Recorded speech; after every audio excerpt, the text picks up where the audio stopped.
नमस्कार, बहुत स्वागत है आप सभी का भी। आप देख रहे हैं आपका प्रोग्राम कॉफी पर कुरुक्षेत्र। मैं हूं सौरभ शर्मा आपके साथ। आपको वो प्रोग्राम जब बातें होती हैं बिल्कुल खुल्लम खुल्ला वो बताते हैं आपको जो कोई और नहीं बताता। आज की खबर निकली है, दरअसल आज के इस एपिसोड का आइडिया कल की उस खबर से आपने देखा। प्राइम मिनिस्टर नरेंद्र मोदी ने जो भारत के delegation, all party delegation of Sindoor के बाद विदेश गए थे, उन सबसे वो मिले तो चाय पर मोदी जी ने सबसे हाय हेलो की। और इस हाय हेलो में जिनसे हुई उसमें बहुत सारे लोग जो थे वो विपक्षी पार्टियों के थे, अलग अलग पार्टियों के थे। जैसे कांग्रेस पार्टी की अगर बात करें तो इसमें शशि थरूर, मनीष तिवारी, आनंद शर्मा। तृणमूल कांग्रेस से आप देखिए तो अभिषेक बैनर्जी, एनसीपी शरद पवार से सुप्रिया सुले, सीधे बेटी उनकी, शिवसेना यूबीटी से प्रियंका चतुर्वेदी, डीएमके से कनी मोदी थी उसमें।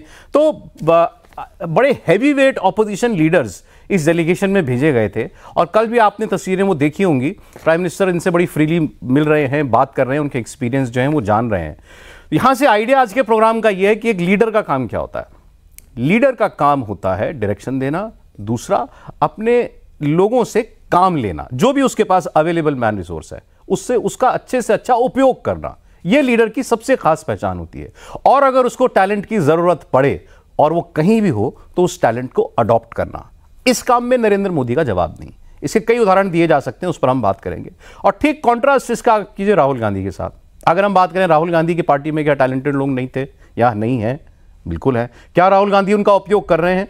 चर्चा का विषय है। बहुत सारे लोग जिन्होंने कांग्रेस पार्टी छोड़ी, उन्होंने सबने ये कहते हुए छोड़ा कि भाई हमें समझ नहीं आता था हम इस पार्टी के लिए कैसे काम करें, या जो हमसे कहा जाता था हम वो काम करने में कंफर्टेबल नहीं थे। तो आप अपने पास अवेलेबल लीडरशिप को वो रोल नहीं दे पा रहे। फिर इसको बीजेपी से कॉन्ट्रास्ट कीजिए। जितने मुख्यमंत्री इन्होंने लाइन से बनाया अभी पिछले एक दो वर्षों के अंदर, बहुत ज़्यादातर के तो नेशनल लेवल पर आपने कभी नाम भी नहीं सुने होंगे। उसमें राजस्थान के मुख्यमंत्री हों, मध्य प्रदेश के हों, उड़ीसा के हों। क्या पता लगता है कि ये पार्टी अवेलेबल लीडरशिप को मौका भी देती है और आने वाली जनरेशन के लिए भी लीडरशिप तैयार कर रही है। क्या कांग्रेस पार्टी में ऐसा होता हुआ दिखाई देता है? नहीं। नंबर 1, 2, 3 सब फिक्स हैं कांग्रेस के लिए। क्यों? कोई भी परिवार की पार्टी हो उसमें यही प्रॉब्लम है। तो आज आप कह सकते हैं एक कॉफी पर कुरुक्षेत्र जो है इंडियन पॉलिटिकल पार्टीज के बीच में लीडरशिप लेसन्स क्या है, उस पर हम लोग आज बात करेंगे। हमारे साथ बहुत खास मेहमान इस वक्त मौजूद हैं। बीजेपी के नेता रोहन गुप्ता जी। रोहन जी, बहुत स्वागत है आपका। रोहन जी वही कांग्रेस से ही आए, तभी जो हम लोग बात कर रहे थे। प्रदीप सिंह जी हमारे साथ हैं। सर बहुत स्वागत है आपका। और हमारे पॉलिटिकल एडिटर देवेंद्र पराशर, वो भी हमारे साथ हैं। यूं भी कह सकते हैं कि ये भारत की राजनीति के एक्सपर्ट हैं, ये बीजेपी के एक्सपर्ट हैं, ये कांग्रेस पार्टी के एक्सपर्ट हैं। तो 3 एक्सपर्ट जो है वो आपको बताएंगे कहानी। आपने जो कल की तस्वीर देखी रोहन जी, अब एक जरा थोड़ी सी देर के लिए अपने आप को बीजेपी से थोड़ा सा अलग करके देखें अगर आप, आउटसाइड व्यू, तो वो क्या बताता है? जिस तरीके से इन सारे ऑपोजिशन लीडर्स को चुन करके इनको प्राइम मिनिस्टर ने कहा कि इनका उपयोग कीजिए देश के लिए। देखिए, जब स्ट्रेटेजी की बात होती है, जब एक ऑब्जेक्टिव क्लियर था कि ऑपरेशन सिंदूर के बाद में best of the talent they have to represent country outside India, उसमें कोई मुझे नहीं लगता है कि राजनीति की बात थी। अगर आपको ये कहा जाता है कि 4 ऐसे आदमी का नाम दीजिए, एमपीज का नाम दीजिए जो देश को देश के बाहर रिप्रेजेंट करें, अगर उसमें parliamentary committee on external affairs जिसको हेड करते हैं, अगर शशि थरूर जी का नाम नहीं है तो सवाल तो बनता है। जब आपको मौका था, आपको नाम देना चाहिए था, फिर आप उसको नाम नहीं देते हैं। और ऐसी टैलेंट सलमान खुर्शीद और जो लोगों को भी मौका दिया गया है उनका उस फील्ड में रिलेवेंट एक्सपीरियंस था। मनीष तिवारी की बात करें, all these people have represented country in that domain in past, उन्हीं को लिया है। आपको जब पार्टी के तौर पे 4 नाम देने को दिए जा रहे हैं, तब उसी में से मैं आपको जवाब निकलता है कि जो 4 नाम दिए आप कंपेयर कर लीजिए और ये 4 नाम कंपेयर कर लीजिए। एक नाम था आनंद शर्मा जी, जिन्होंने किया था, उनका नाम आया। तो मुख्य मुद्दा क्या है कि जो उनके एक राहुल गांधी जी हमेशा अभी नया कहते हैं कि भी रेस के घोड़े, शादी के घोड़े और लंगड़े घोड़े अभी उन्होंने एमपी में ऐड कर दिया। वो सीनियर लीडर के लिए का मुझे, पर एक चौथी कैटेगरी होती है खच्चर, ठीक है, जो ढोने का सामान ढोने का काम करते हैं। अब हो क्या रहा है कि जो खच्चर होते हैं उनको अगर आपने रेस के घोड़े ढूंढने का काम दे दिया तो आपको कहां से रेस के घोड़े मिलेंगे? यही राहुल गांधी जी थे, उनके पास में ज्योतिरादित्य सिंधिया से लेके जो भी यंग लोग थे, सचिन पायलट, अब एक 10 साल के पहले उनके पास मौका था कि लीडरशिप को क्रिएट करते। पर ये जो इनसिक्योर लोग हैं उनके आजू बाजू, जो आप 4 नाम गए हैं, आपको लगता है कि कोई भी पैमाने से उसमें शशि थरूर का नाम नहीं होना चाहिए था? क्या आपको लगता है कि उसमें सलमान खुर्शीद का नाम नहीं होना चाहिए था? तो जब आप और जब इनको सरकार ने ये नाम दिए तो कितना हंगामा क्रिएट हुआ उस पर। और वो आप नाम कंपेयर करिए। मैं हमेशा डिबेट में कि जो नाम दिए उनका आप इस फील्ड में, इस डोमेन में क्या कंट्रीब्यूशन नहीं मिलेगा आपको। तो वो दरबारी वाला जो कंसेप्ट है कि जो दरबारी है उसको मौका, ये कांग्रेस पार्टी का कोई अधिवेशन नहीं था कि 4 लोगों को चुन के दे रही है, ये था कि ये देश की बात थी। तो जब आप मौका गवा देते हैं, जब बीजेपी सरकार अच्छे लोगों को भेजती है, और देश को क्या रिप्रेजेंट किया आपने देखा। शशि थरूर की बात करें, जिस हिसाब से यूएस में जाके वाइस प्रेसिडेंट को मिलके और वहीं पे पाकिस्तान का डेलीगेशन किया, समय भी नहीं दिया। तो कोलंबिया गए, वहां की तो ऑफिशियल लाइन चेंज पलट दी इन्होंने, पूरा लाइन बदल दिया। तो ये देखिए, जब ओवैसी का यूज किया देश में, मैं वही कर रहा हूं आज जैसे, और सारे हमारे एमपीज हैं, और बीजेपी ने सबको आज एक एमपी होने के नाते जो प्लेटफॉर्म दिया उन्होंने निभाया, ये तो देश के लिए खुशी की बात है। अगर इसमें भी कोई राजनीति करता है तो आप समझिए कि देश की राजनीति को समझ ही नहीं पा रहे हैं। आप हर चीज में राजनीति नहीं कर सकते हैं। और जो लोग की पोजीशन में है डिसीजन मेकिंग की, उनकी इनसिक्योरिटी इतनी ज्यादा है इन लोगों से। मैं अब कारण आपको दे रहा हूं, अगर शशि थरूर जी का नाम जाता है तो केरला की पॉलिटिक्स से आवाज उठना चालू हो जाता है। अरे भाई ये कहें तो वहां से लोकल लीडर को कहीं कोई बोलने को बोल दिया जाएगा। मनीष तिवारी की आएगी तो पंजाब के कहीं से कोई नाम आ जाएगा। तो ये जो इंटरनल पॉलिटिक्स हैं, जो ये दरबारी जो मैं बोल रहा हूं, उनकी इनसिक्योरिटी इतनी ज्यादा है कि कोई भी क्वालिफाइड लोग जो कंट्रीब्यूट दे उसको आप सफोकेट कर दें। तो राहुल गांधी वो टैलेंट से मतलब नहीं है। मैं ये बोल रहा हूं कि जब मैं वापस आपकी यहीं पे मैंने कहा था कि जब टॉप लीडर का अपना नैरेटिव 4 लोगों के ऊपर ही डिपेंडेंट हो, तब वो कभी भी सही निर्णय नहीं ले सकता है। जो नीचे से ऊपर जो लीडर आते हैं, मोदी जी देखें, अमित शाह, मैं क्या काफी क्लोजली काम कर रहा हूं, जब आप उनको मिलते हैं, you can understand the depth कि their feedback is based on the feedback of ground, not feedback of the people around him. तो जब तक कोई भी लीडर अपना फीडबैक ग्राउंड से, धरातल से जुड़ा हुआ नहीं होगा, तो ये मुद्दे होने वाले हैं। और जो अच्छे लोग होंगे, जो काम करना चाहते हैं, जो कंट्रीब्यूट करना चाह रहे हैं, वो फ्रस्ट्रेट हो जाएंगे। एक शब्द आपने बार बार इस्तेमाल किया, दरबारी। ठीक है, इसको चर्चा में हम लोग यूज करेंगे बाद में। पहले ये जो कल मीटिंग हुई, कोई हाईलाइट आपको लगी हो इस मुलाकात की? क्योंकि सब बड़े कंफर्टेबल लग रहे थे। ऐसा तो नहीं है कि ये लोग रोज प्राइम मिनिस्टर से मिलते हैं सभी लोग। बिल्कुल सर, उसमें सबसे ज़्यादा हाईलाइट की अगर बात करें तो वो ये था कि, नाम नहीं बता रहा हूँ, अपोजिशन के कम से कम 3 सांसद ने ये कहा, उनका रिएक्शन ये था, जैसे पूछा गया कि कैसी रही मीटिंग, अरे यार प्रधानमंत्री मुझे जानते हैं। अच्छा, मतलब तो पीएम का जो इंटरेक्शन का अंदाज था कि सीधे उन्होंने नाम रखे और कैसा रहा ट्रिप, ऐसे करके बात करना। तो उस सांसद को ये खास लगा कि यार ये देश के प्रधानमंत्री है, मुझे इस रूप में और इतनी इंटीमेसी के साथ मिल रहे हैं और इतने अच्छे तरीके से मिल रहे हैं। तो ये जो लीडरशिप में होता है ना कि आप सामने वाले को इंस्पायर्ड करो और इम्प्रेस करो, ये दोनों काम पीएम मोदी बखूबी करते हैं। और कल रात ये मीटिंग में हुआ, सोचिए वो डेलीगेशन में गए सांसद ने बाकायदा मेंशन करके ये कहा कि मुझे बड़ी खुशी हुई कि प्रधानमंत्री मुझे इस तरीके से नाम से जानते हैं और इस तरह से उन्होंने बात कही। अब इसको चाहे उनकी पार्टी दल के लोग जिस रूप में ले लें, इसलिए ऑन रिकॉर्ड हम लोग नहीं कह सकते, बट ऑफ रिकॉर्ड ये फीलिंग थी। और वो फीलिंग ये बताती है कि जब आप लीडर के तौर पे सामने वाले को इंस्पायर करते हो, इम्प्रेस करते हो, तो कैसे अपनी छाप छोड़ जाते हो, जो कि राहुल गांधी के केस में हमेशा मिसिंग होता है कि वो अपने दल के नेताओं को इम्प्रेस नहीं कर पाते। और यहाँ दूसरे नेता पीएम मोदी हैं जो कि सामने वाले के दल के नेता वो इस हिसाब से इम्प्रेस कर रहे हैं। अच्छा, वहाँ उन नेताओं ने जाके, मैंने बहुत कोशिश की जानने की कि क्या इन लोगों ने कम से कम, चलिए विदेश में तो आपको देश के बारे में अच्छा ही बोलना है, देश में भी ऑन रिकॉर्ड आपको अच्छा ही बोलना है, क्या ऐसा रहा कि पीएम के सामने जाके इन लोगों ने कोई सवाल खड़ा कर दिया हो, कोई ऐसी बात कह दी हो जो कि खबर के हिसाब से बहुत इंपॉर्टेंट होता है? अगर ऐसा होता तो हर कोने से मैंने पड़ताल कर ली, अपोजिशन के कोने से भी पड़ताल कर ली, एक भी लाइन ऐसा नहीं। okay.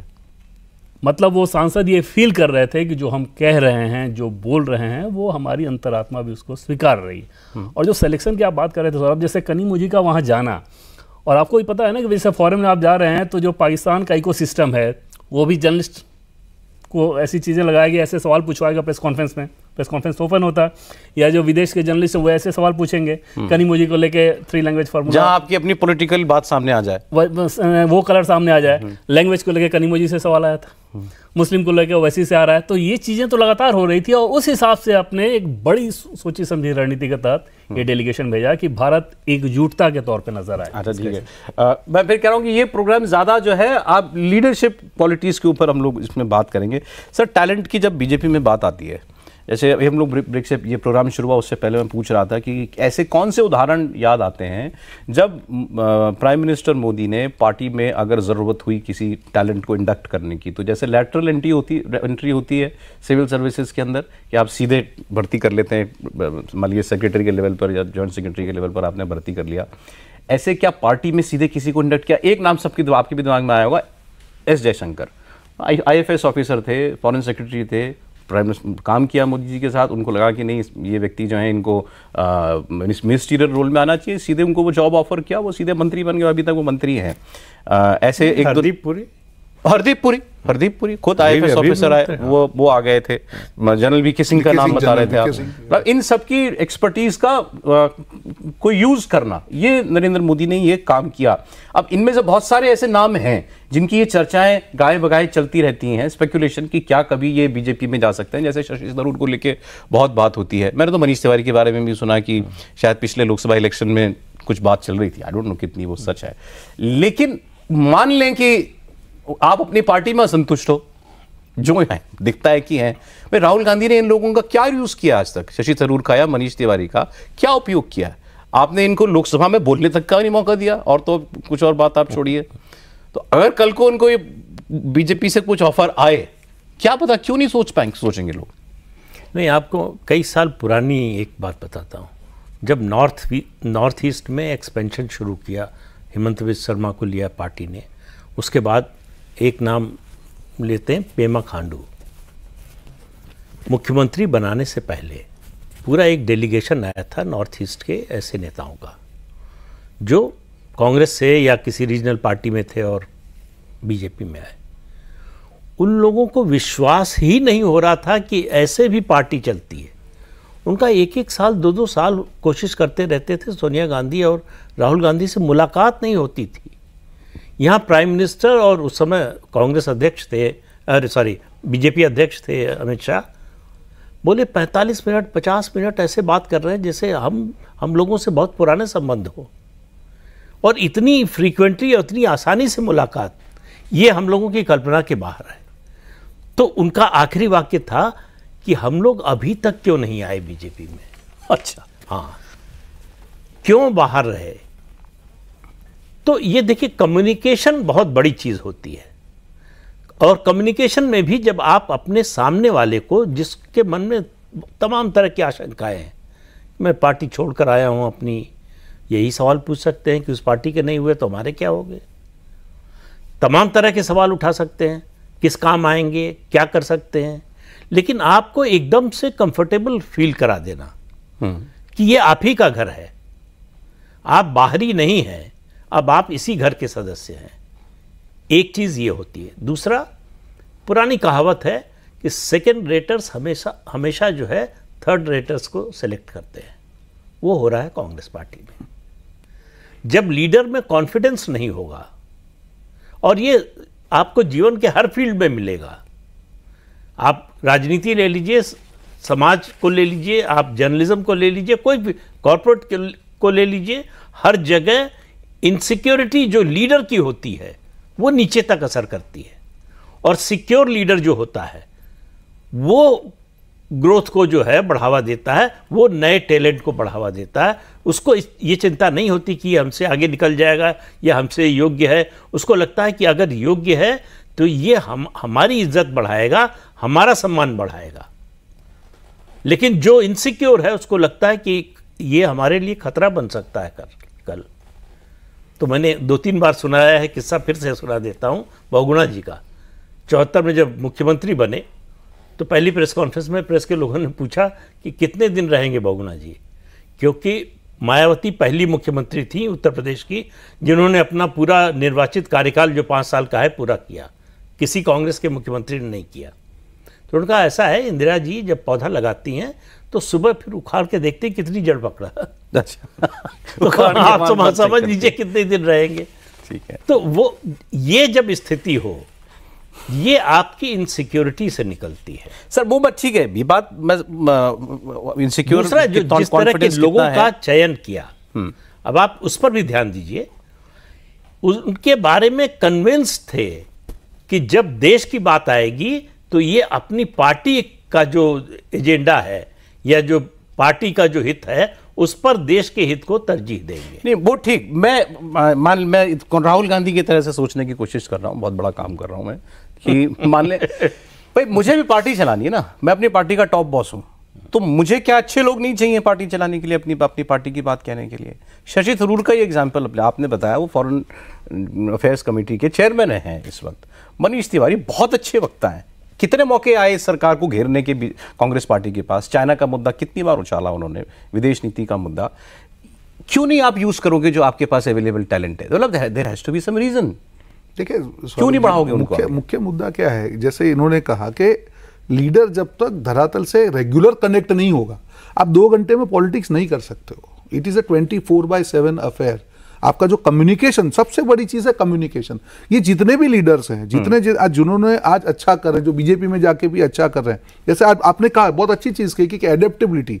आज मुझे 1.25 साल हो गया, पर मुझे कभी एक दिन भी ये नहीं लगा। आज 4 चुनाव में जिम्मेदारी दी गई, पार्टी यूज करती है, पार्टी को मालूम है टैलेंट क्या है। यहाँ पे एक ही सर्कल है काम का, और वहां पे 2 सर्कल है, एक काम का और फिर दरबारियों की तेल मालिश करो, चंपी करो कि सर मैंने काम किया, अब राहुल जी तक पहुंचाओ कि मैंने काम किया। सबसे बड़ी चीज बोल रहा हूं, कोई भी स्वाभिमानी टैलेंटेड कोई भी व्यक्ति होगा जो काम करने के लिए होगा, वो कभी भी ये दरबारियों के पास में जाकर सिर्फ काम करके आप राहुल गांधी बिल्कुल एब्सोल्युटली नहीं, ये जब तक ये जो दरबारी है, ये लोग जब तक वो अचीव नहीं बोलेंगे इनके बारे में, तब तक वो वहां पे उसको पॉइंट स्कोर नहीं होंगे। क्योंकि ग्राउंड का फीडबैक, यही 4 सिस्टम में जिसके थ्रू ग्राउंड का फीडबैक ऊपर जा रहा है, वो जितना, मैं आपको एक बता रहा हूं, इतने चुनाव हारे गए, हर बार एक फैक्ट फाइंडिंग कमेटी होती है। जैसे मैं आपको एक एग्जांपल हरियाणा का दे रहा हूं, जो पार्टी हरियाणा चुनाव हार जाए सौरभ जी, उसको राजनीति में रहने का अधिकार नहीं है। जो कांग्रेस की परिस्थिति थी, लोकसभा के बाद में एक हाई उनको वहां पे वो था, वहां पे एंटी इनकम्बेंसी थी, किसानों का इश्यू था, मतलब एक भी एक्स्ट्रा फैक्टर नहीं था जो कांग्रेस के अगेंस्ट में था।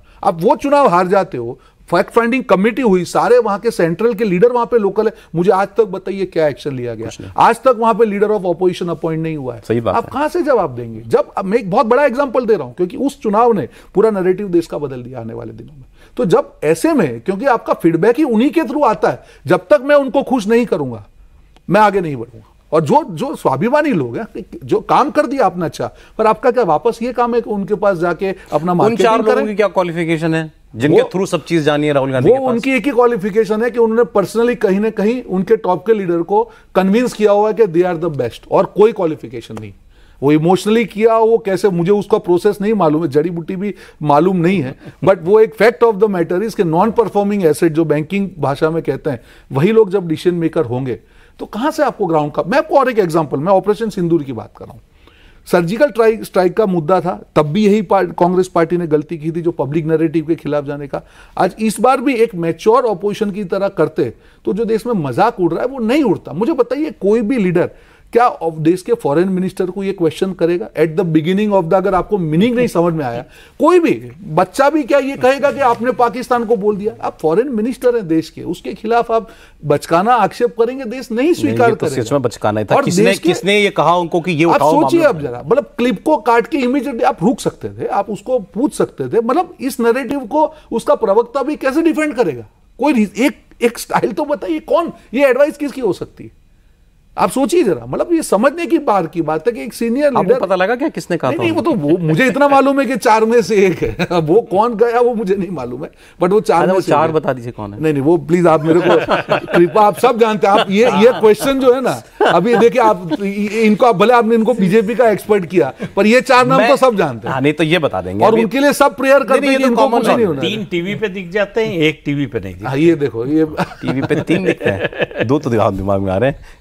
एक मजेदार चीज़ सर आपको बताऊं कि गृहमंत्री अमित शाह पहले शुरू के दिनों में कुछ सालों तक बड़ा माइन्यूट ध्यान रखते थे कि राहुल गांधी और कांग्रेस पार्टी क्या चल रही है, और उसके पीछे कई सारे इक्वेशन अपना कैलकुलेट करके अपने हिसाब से तैयारी करते थे।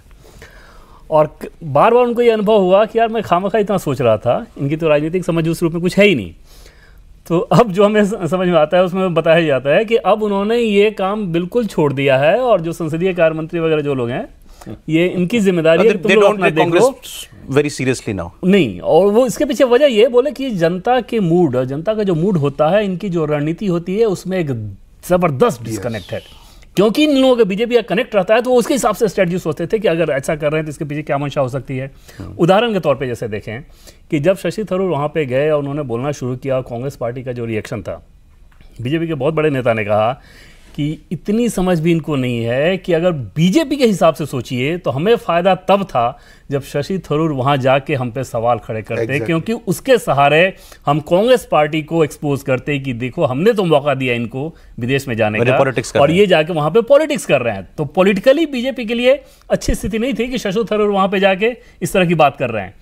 ये डिस्कनेक्ट भी कांग्रेस पार्टी में था कि इतनी समझ भी आपको नहीं हो पा रही है। और अगर फीडबैक का सिस्टम एक आपको बताऊं कि अमित शाह के गृह जिले में 80 से ज़्यादा साल की एक बुजुर्ग महिला हैं जो स्वच्छता कर्मी हैं और वो हार्डकोर कांग्रेसी हैं, कांग्रेस को ही वोट देती हैं। और अमित शाह जी का जो अपना फीडबैक सिस्टम है, जिन जिन लोगों के फीडबैक को मायने रखते हैं उनमें से वो एक महिला है, स्वच्छता कर्मी है वो, और लगातार वो कांग्रेस को ही वोट करती हैं ये कह के कि गांधी जी की पार्टी है तो मैं तो इसी को वोट देती हूँ।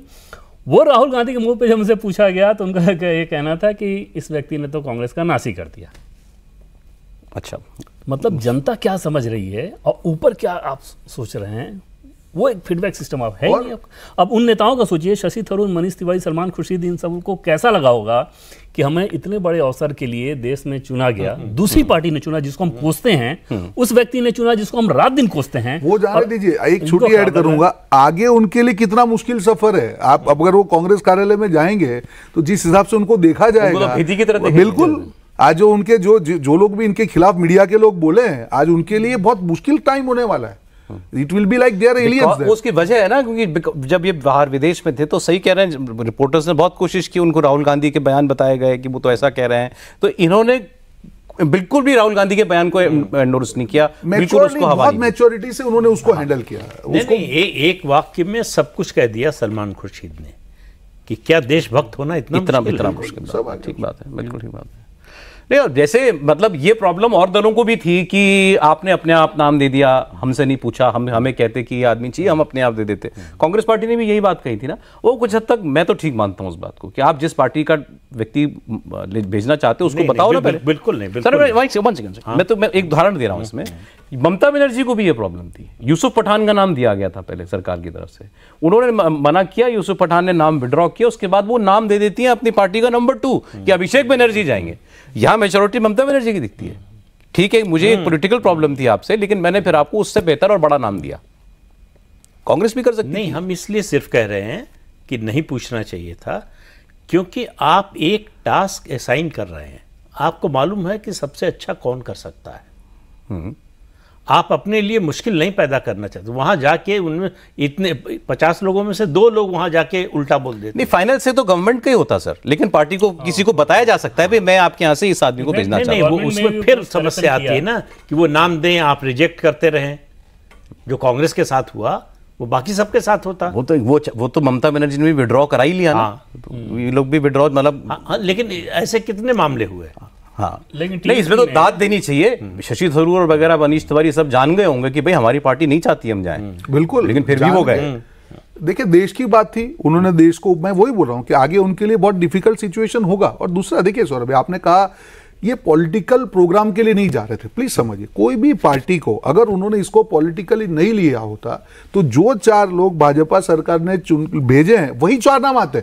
अगर सिर्फ मेरिट्स पे जाते हैं, उसमें कोई राजनीति नहीं हुई कि उसमें बीजेपी ने राजनीति की कि ऐसे किसी को भेज दिया जो क्वालिफाई नहीं कर रहा था पर पॉलिटिकल गेन के लिए भेजा। No, everybody had that biodata to deal in this matter. तो उसमें मेरिट्स में अगर कमी होती तो आप ये बोल सकते थे कि राजनीति हुई है। जब मेरिट्स में, मैं एक सिंपल शशि थरूर जी का एग्जांपल है कि कांग्रेस पार्टी द्वारा parliament committee on external affairs को वो हेड कर रहे हो, अगर उसका नाम नहीं जाता है तो फिर तो राजनीति हुई। अब उनका स्टेटस क्या है पार्टी में शशि थरूर किसका? तो अभी आप मालूम चलेगा, कल ही तो तस्वीर आई है। मालूम है, उन्होंने कहा मतलब आज की डेट में क्या भूमिका है पता नहीं, आज की डेट में तो उनको एलियन ही होगा। मतलब वो क्या, बड़े बीच में खबरें आती थी राहुल गांधी से मिले भी हैं, इन्होंने अपनी शिकायत भी कर दी कि भाई मुझे कोई रोल चाहिए। ये शायद चीफ मिनिस्ट्रियल कैंडिडेट बनना चाहते हैं केरल के, वहाँ से किसी वेणुगोपाल भी आते हैं जो पार्टी में इस वक्त सब कुछ है।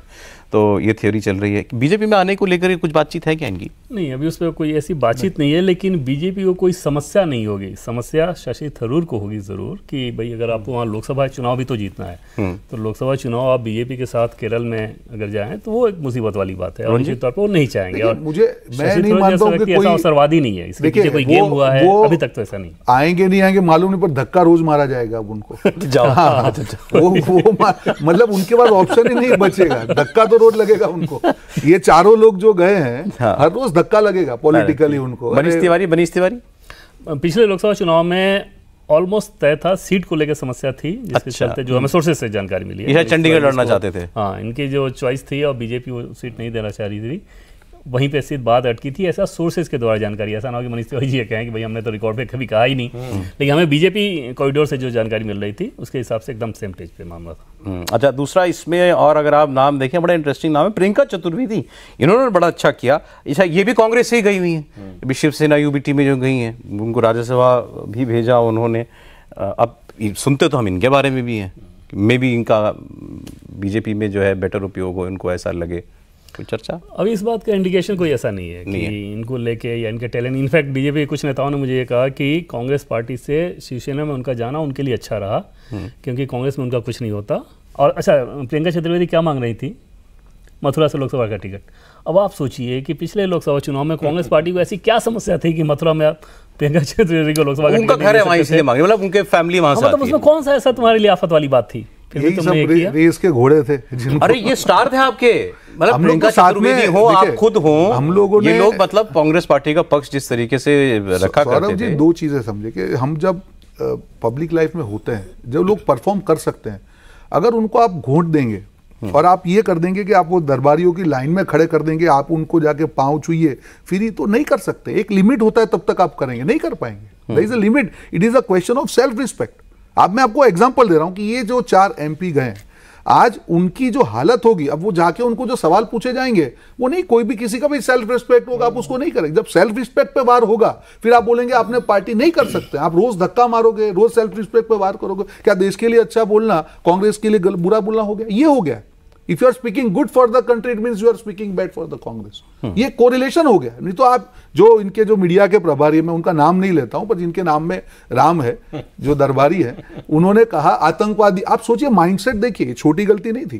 उनके दिमाग में कितना भरा हुआ होगा कि यार हमारे MP को जैसे उठा के ले गए, उनको आतंकवादियों के साथ, मतलब ये स्टेटमेंट का लॉजिक समझिए। ये बोला था कि उधर आतंकवादी नहीं पकड़े, घूम रहे हैं और इधर MP, मतलब मैं ये बोल रहा हूं, इस आर्ग्यूमेंट अगर जो करता है तो उसके दिमाग में कितनी ज्यादा उसके लिए नेगेटिविटी होगी, तब जाके इस प्रकार का स्टेटमेंट कोई कर पाएगा। नहीं तो कोई भी कुछ होगा नहीं, इस डेलीगेशन को भेजने से क्या होगा, ये सारी बातें। वेस्टेज ऑफ मनी, मतलब ऐसे ही हो रहा है। सौरभ, अगर देखें रोहन जी के केस को, तो कांग्रेस पार्टी से बीजेपी में आके इनको क्या मिल गया सिवाय इसके कि ये काम करते हैं? यही आजादी इनको चाहिए थी ना। ऐसा तो नहीं कि इनको कोई काम बढ़ी दे दी गई है। दिल्ली के चुनाव में ये पूरी तरह से इन्वॉल्व थे, आगामी बिहार के चुनाव में ये पूरी तरह से इन्वॉल्व है। इस व्यक्ति का तो दिख रहा है ना कि भाई ये किसी मंत्री बनने के लिए, सांसद बनने के लिए 1.5 साल में कौन सा कोई वहां से आके कोई पद, काम की बात थी। जो लोग क्वालिफाइड लोग काम मांग रहे हैं, जिसको कुछ नहीं चाहिए, काम होगा तो अपने आप अपनी क्वालिटी पे होगा। जरा लीडर्स की अगर हम लोग बात करें, जैसे मैंने सुना है, आप बता सकते हैं गलत है कि भाई मोदी जी के बारे में अक्सर लोग कहते हैं कि he is a very good listener, मतलब उसका मैं एग्जांपल ले हाँ, क्योंकि मैं अभी भी ले रहे हो, अगर मैं सबकी सुनो, क्योंकि हर आदमी के पास, हर आदमी वहां जो बैठा है वो एक डोमेन एक्सपर्ट बैठा है, या उसकी कोई खूबी है तभी वो उस लेवल पर प्राइम मिनिस्टर के सामने बैठा है। सुनो इसके पास क्या जानकारी है, then make a decision. Leader का काम है डिसाइड करना, सारा इनपुट ले लो, फिर उसके बाद फैसला करो। राहुल गांधी के बारे में, मतलब कुछ लोगों से मेरी बात है, वो ये कहते हैं कि भाई उनसे बात करके ऐसा लगता है जैसे वो ये मानते हैं कि मुझे सब मालूम है। Exactly, I don't need anybody's advice, I know everything. बताने की कोशिश मत करो। हाँ, मुझे मैं आपको एक छोटा, अभी ऐसा है क्या वैसे? अभी मैं मोदी जी को अभी मिल के आया, जब आपके वहाँ लास्ट आया था तब भी मिला। मतलब मुझे टाइम था 15 मिनट का, ही सेट फॉर 45 मिनट्स। अच्छा, 45 मिनट्स। जब भी, और पापा को पुराना जानते थे, my father was in Navnirman आंदोलन, तो उनके मतलब 45 साल पुरानी चीजें उनको याद थी पापा के नाम के साथ में, कि भाई उनका ये प्लस था, ये माइनस था। मतलब उनकी सबसे बड़ी चीज क्या है कि जब कोई मिलता है तो how to make him feel important.